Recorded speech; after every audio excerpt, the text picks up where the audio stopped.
So I guess what is most important is to enter into the conference with an open mind. EGOS is not a conference for watertight presentations, so be open.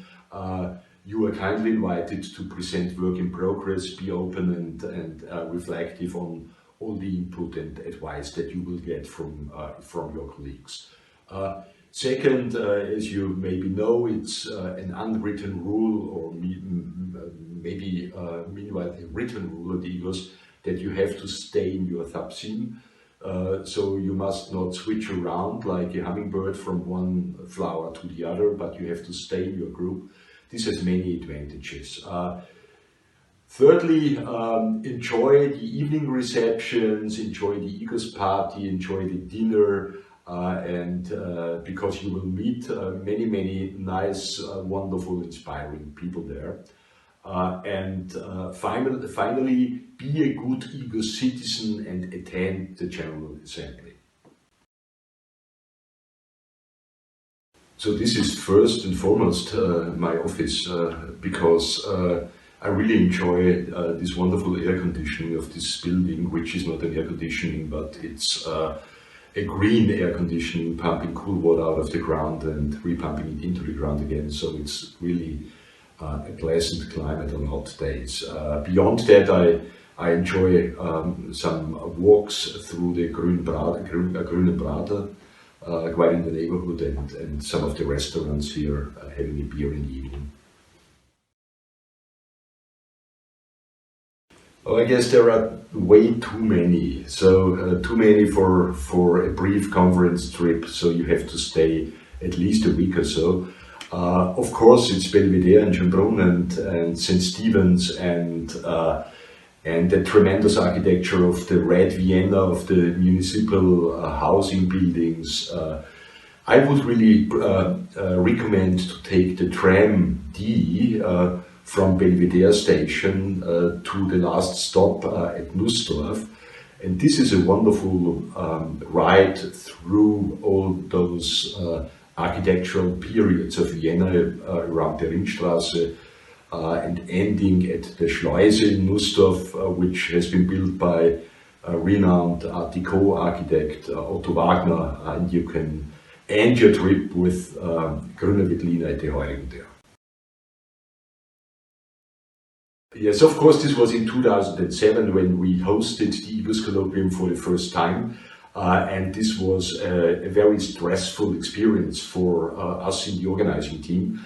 But at the very end, we had a wonderful party, which I will never forget, in the Red Saloon of Volkstheater, with a crazy jazz band and a wonderful DJ. And we danced through the night.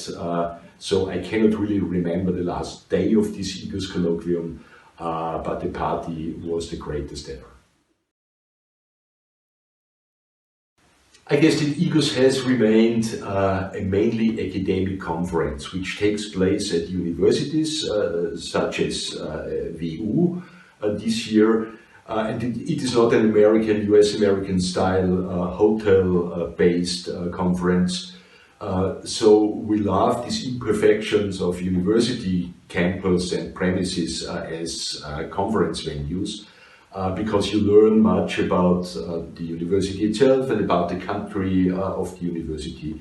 This is one of those wonderful, beautiful imperfections of EGOS. The second one is that EGOS is still not a completely designed, strictly peer-reviewed, managed academic conference. It is still something of a mixture of a network of friends and colleagues and the traditional academic selection mode.